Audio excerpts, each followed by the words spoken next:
اور پھر اس کا جو مقابلہ کرنے کے لیے جو اہل مدینہ جیسے بہتر اور بہادر لوگ کہیں نہیں ہو سکتے تھے، کیونکہ یہاں آپ دیکھیے کہ کہتے وہ کیا ہے، ان کے آپ الفاظ دیکھیں، وہ کہتے ہیں فرزندان ضرب اور حرب ہے اور ہتھیار ہمارا کھلونا ہے۔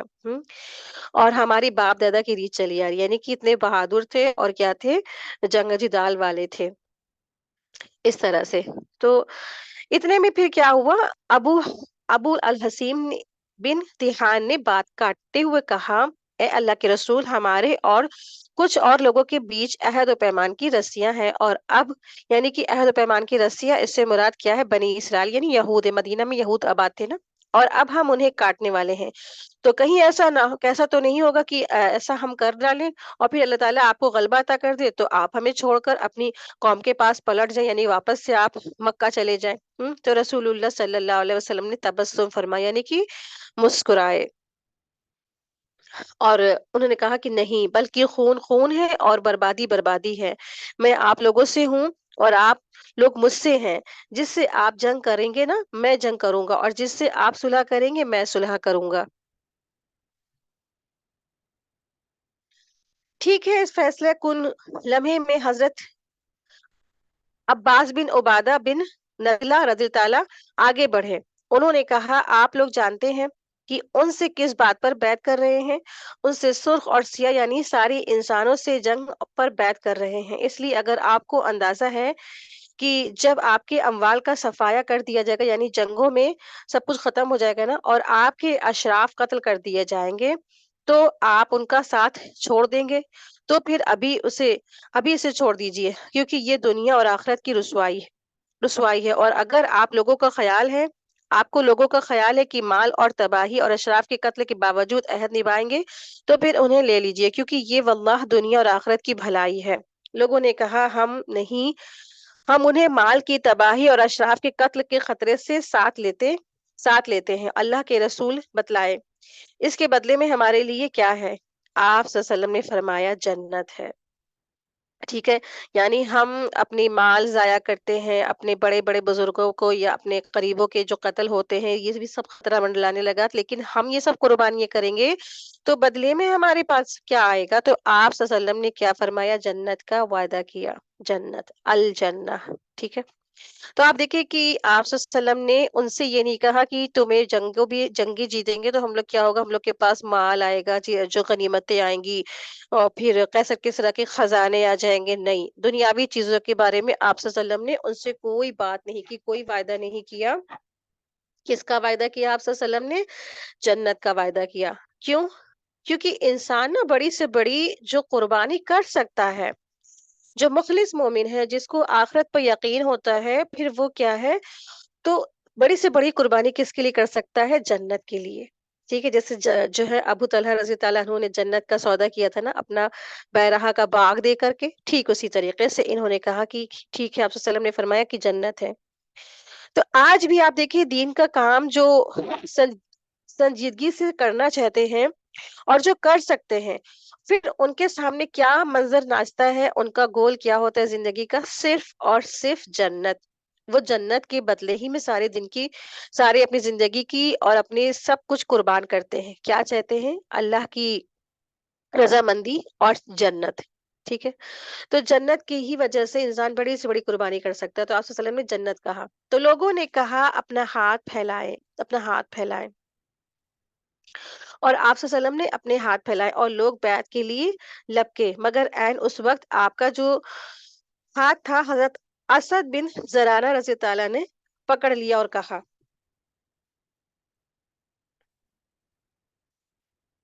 اہل یثرب ذرا ٹھہر جاؤ، ہم آپ کی خدمت میں اونٹوں کے کلیجے مار کر لمبا سفر کر کے اس یقین کے ساتھ حاضر ہوئے ہیں کہ آپ اللہ کے رسول ہیں۔ آج آپ کو یہاں سے لے جانے کے معنی ہے کہ سارے عرب سے دشمنی اور اپنے چیدہ سرداروں کا قتل اور تلواروں کی مار۔ اب اگر آپ لوگ یہ سب برداشت کر سکتے ہیں تو انہیں لے لیں، اور آپ کا اجر اللہ پر ہے، اور اگر آپ لوگ اپنے متعلق کوئی اندیشہ رکھتے ہیں تو انہیں بھی اسے چھوڑ دے، انہیں ابھی اسی وقت چھوڑ دے، یعنی ان کا مطلب یہ تھا، تو یہ اللہ کے نزدیک زیادہ قابل عذر ہوگا۔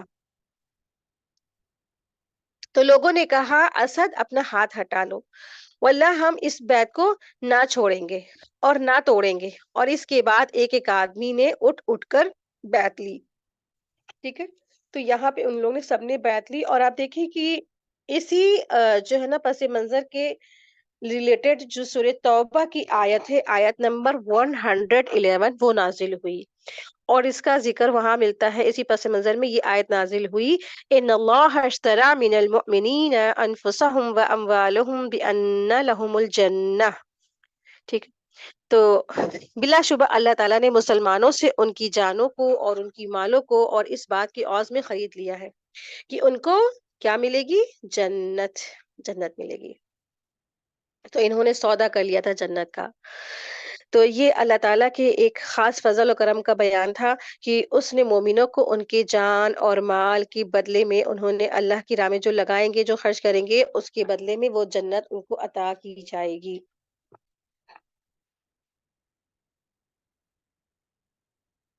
اور آپ دیکھیے یہ جو بیعت تھی اور یہ ایسا عہد تھا نا، اس کو وہی لوگ کر سکتے تھے جن کو پکا یقین تھا کہ واقعی میں آخرت ہے، واقعی میں یہ دنیا کیا ہے؟ متاع الغرور ہے، واقعی میں کیا ہے؟ مرنا ہے. تو یہ جو عہد و پیمان کرنے والے حقیقی مخلص مومن ہی کر سکتے تھے. اور وہ اسی جنت کے پیچھے وہ بھاگتے ہیں نا. اور اسی موقع پر آپ دیکھیں کہ یہ سورہ توبہ کی آیت بھی نازل ہوئی، جن کو حقیقی یقین تھا اور انہوں نے اپنی جان مال کی پرواہ نہیں کی اور انہوں نے اس کی بیعت کو لیا اور اس کو پورا بھی کیا. الحمدللہ. تو اس کی تعریف میں آپ سے اللہ تعالیٰ نے سورہ توبہ کی آیت نازل فرمائی. اور راجح ترین قول کے مطابق سب سے پہلے بیعت کرنے والے خود حضرت اسد بن زرارہ رضی اللہ عنہ تھے. ایک قول یہ ہے کہ ابو الحسیم بن تیحان رضی اللہ عنہ تھے، اور ایک قول یہ ہے کہ حضرت برہ بن معرور رضی اللہ عنہ تھے. دونوں عورتوں کی بیعت صرف زبان سے ہوئی، ان سے مسافہ نہیں فرمایا. ٹھیک ہے. یعنی کہ رسول اللہ صلی اللہ علیہ وسلم جو ہے نا پردہ کرتے تھے نا، اور غیر محرم کو نہیں ٹچ کرتے تھے. تو مردوں سے تو ہاتھ پہ بیعت ہوتی تھی، لیکن جب عورتیں آتی تھی تو دور سے ہی زبان سے ان سے بیعت ہو جاتی تھی.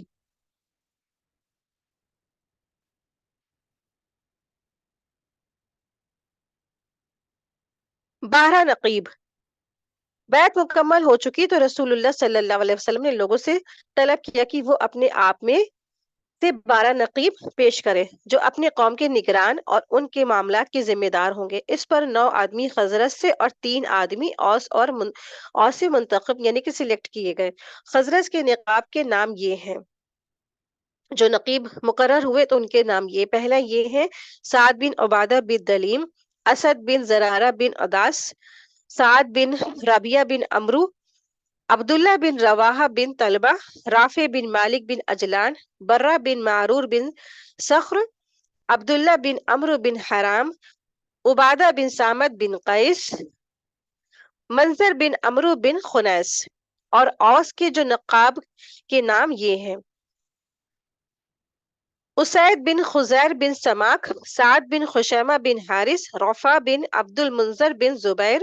اور کہا جاتا ہے کہ ابو الحسیم بن تیحان رضی اللہ عنہ جب ان کا انتخاب ہو چکا تو رسول اللہ صلی اللہ علیہ وسلم نے فرمایا: آپ لوگ اپنی قوم کے جملے معاملات کے کفیل ہیں، جس طرح حواری حضرت عیسیٰ علیہ السلام کی طرف سے کفیل ہوئے تھے، اور میں اپنی قوم یعنی مسلمانوں کا کفیل ہوں. یعنی کفیل وہی ہوتا ہے جو ذمہ دار ہوتا ہے، کفالت کرنے والا ہوتا ہے. ان سب سے کہا جی ہاں، ان سب نے کہا کہ جی ہاں.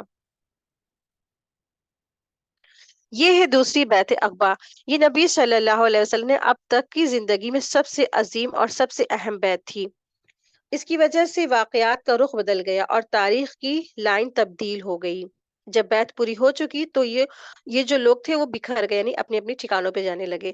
تو لیکن ایک جو شیطان تھا نا، اس کو اس کا پتہ چل گیا، اور تاریخ میں اس شیطان کا نام آتا ہے عذب ابن عذیب. ٹھیک ہے.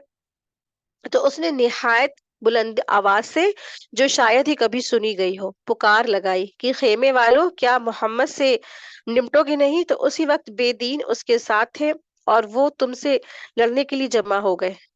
اور رسول اللہ صلی اللہ علیہ وسلم نے فرمایا: آؤ اللہ کے دشمن، میں تیرے لیے جلد فارغ ہو رہا ہوں. اور لوگوں سے فرمایا کہ اپنے اپنے ڈیروں پر جاؤ. چنانچہ یہ لوگ اپنے اپنے ٹھکانوں پر واپس جا کر سو گئے اور وہی صبح کی.